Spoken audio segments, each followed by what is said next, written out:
Bonjour, moi du coup c'est Florestan et je suis là pour représenter l'association CLOP pour collecte locale organisée pour l'environnement, qui est une association qui a été créée en 2019 à Montpellier.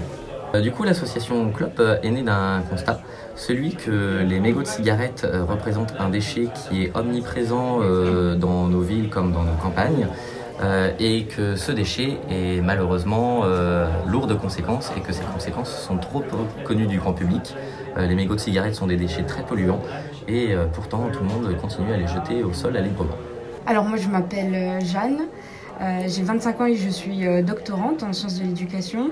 Je représente là l'association Sillage, donc que j'ai participé de cofonder avec d'autres amis. Et Sillage, c'est un mouvement qui est porté par des jeunes sur l'ensemble du territoire français et dans le but de promouvoir des systèmes de production agricole issus de l'agriculture paysanne, ce qu'on appelle l'agroécologie paysanne, et aussi de pouvoir porter un message sur l'alimentation durable qui est respectueuse du vivant. Donc en fait, l'idée c'est vraiment de prendre dans son ensemble le système agricole, donc la production agricole d'un côté et l'alimentation de l'autre, puisque ça va complètement de pair. Bonjour, moi c'est Edgar Kuzak.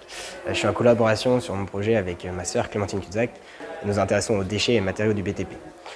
Pourquoi? Parce que c'est le premier secteur producteur de déchets avec près de 227,5 millions de tonnes produites par an.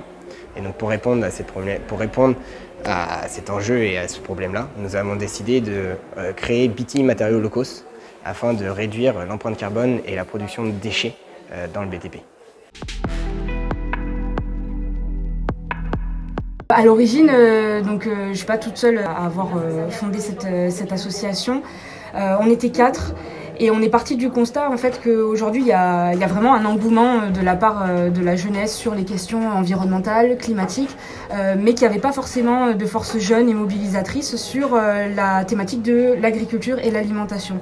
Alors que pourtant c'est vraiment une thématique qui cristallise beaucoup d'enjeux, que ce soit des enjeux sociaux, environnementaux évidemment, mais aussi économiques et profondément politiques. L'idée c'était de se dire mais nous aussi en fait on peut se saisir de ces questions-là et qu'on est légitime de prendre la parole sur cette thématique et de quelque part être force de proposition et engager une transformation politique un peu profonde.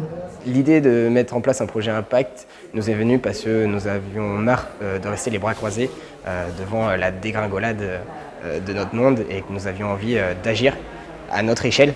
Donc dans un premier temps à une échelle locale en Charente-Maritime afin de pouvoir dire à nos petits-enfants si on en a, et qu'au moins on a essayé de faire des choses. Quand j'ai déménagé à Montpellier en 2019, j'avais envie de m'engager dans la vie associative et de m'engager pour l'environnement.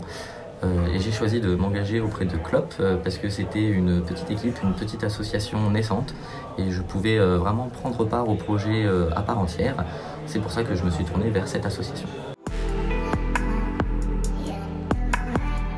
Alors notre projet impacte positivement la société et le territoire parce qu'on récupère des matériaux encore réutilisables ou des fins de stock ou des surplus de commandes auprès de professionnels du BTP. Nous les stockons, reconditionnons pour les revendre à des prix solidaires afin que tout le monde puisse faire du bricolage chez soi, même s'ils ont un budget limité. Alors, le problème des mégots de cigarettes est un problème qui concerne absolument tout le monde, qu'on soit fumeur ou non fumeur. Les mégots qui jonchent les rues de Montpellier aujourd'hui sont une problématique qui concerne à la fois les habitants qui y passent, qui voient ces mégots au sol, les commerçants, les bars, et c'est notre environnement au final qui est impacté par les mégots de cigarettes, notre santé environnementale qui est menacée, et donc bien évidemment c'est un problème qui concerne absolument tout le monde. Comment mesurer notre impact local assez efficacement? On est en train de mener des études où on mesure le nombre de mégots récoltés au sol dans certaines rues de façon hebdomadaire. Et avec les campagnes de sensibilisation qu'on met en place et les aménagements du territoire à venir, on devrait observer normalement une réduction du jet de mégots au sol de façon hebdomadaire. Sur le court terme, déjà on participe à l'animation on a créé un podcast dont on fait l'animation qui s'appelle Agroécologie en mouvement. Donc déjà là il y a plusieurs épisodes qui sont sortis. On part à la rencontre de personnes qui soit portent des luttes dans leur territoire respectifs, soit aussi on donne la parole à celles et ceux qu'on n'entend pas forcément, donc notamment des jeunes qui sont qui peuvent être issus du milieu agricole ou du moins qui ont choisi de faire des études qui vont dans ce sens-là, des épisodes plutôt immersifs. Donc ça c'est plus pour la partie sensibilisation, mais sinon à court terme, là ce qu'on a réussi à mettre en place, c'est d'organiser des formations, des sessions de formation et des sessions d'animation pour donner des clés de compréhension, pour comprendre en fait qu'est-ce que c'est que ces systèmes agricoles et alimentaires. Ça peut paraître hyper abscon quand on en parle parce que c'est plein de concepts, parce que c'est des choses aussi qui parfois sont loin de nous. Et nous justement on fait le pari de se dire que de tous ces concepts, de cet aspect systémique, on peut arriver à s'approprier ces connaissances, ces savoirs pour ensuite voir en quoi finalement l'agriculture c'est quelque part c'est passionnant et on peut en faire vraiment un levier pour la transition plutôt qu'une tare qu'on devrait toutes et tous porter. On se rend compte de l'impact de notre projet sur le court terme grâce notamment à nos partenaires principal qui est Cyclade, un gestionnaire de déchets, et tout ce qu'il a mis en place et ce qu'ils ont créé avec des jeunes porteurs de projets autres que nous, en récupérant des matériaux comme des simples vitrages et en réalisant des objets nouveaux, en quelque sorte modernes, et qui se fondent très bien dans les décors. Donc ça nous motive. Au départ, quand on s'est créé, on était un petit groupe de travail, donc on n'avait même pas d'entité juridique. C'était juste, on s'était rassemblés.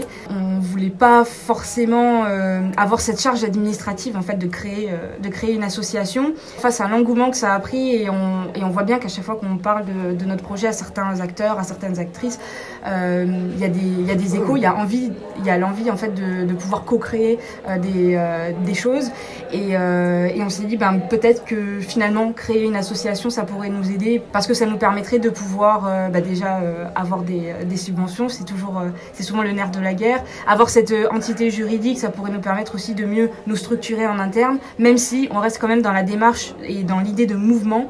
Et donc ça va être aussi un petit challenge à relever. On n'a pas envie que Sillage ça devienne une tête pensante et des personnes qui suivent comme ça.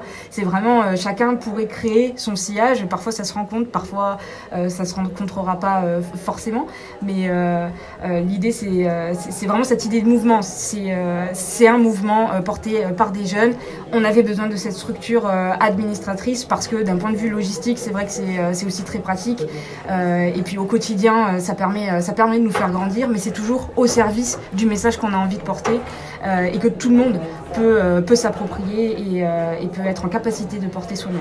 On a décidé de passer par le développement d'un projet asso parce que c'était le plus simple à mettre en place dans un premier temps. Ça nous permettait de fédérer particuliers et professionnels de manière très rapide et en plus de ça, ça nous paraissait plus logique parce qu'on ne veut pas être seul dans notre projet. On sait qu'à plusieurs, on y arrivera plus facilement à changer le monde, et notamment récupérer les matériaux dans notre cas. C'est pour fédérer notamment qu'on a choisi ce modèle. Avec la réduction du nombre de mégots retrouvés au sol tous les jours ou toutes les semaines, et on peut mesurer cet impact environnemental en se disant qu'un mégot de cigarette qui n'est pas jeté au sol, c'est 500 litres d'eau qui sont préservés de cette pollution. Pourquoi un projet associatif et pas un autre ? Parce que dans une association porte des valeurs et toutes les actions qui sont entreprises par les membres de l'association sont faites dans un objectif commun qui est celui de la réduction du nombre de mégots de cigarettes, la sensibilisation de la population à cette pollution. Et on n'est pas là pour atteindre des objectifs financiers, mais pour atteindre des objectifs en termes de valeurs humaines.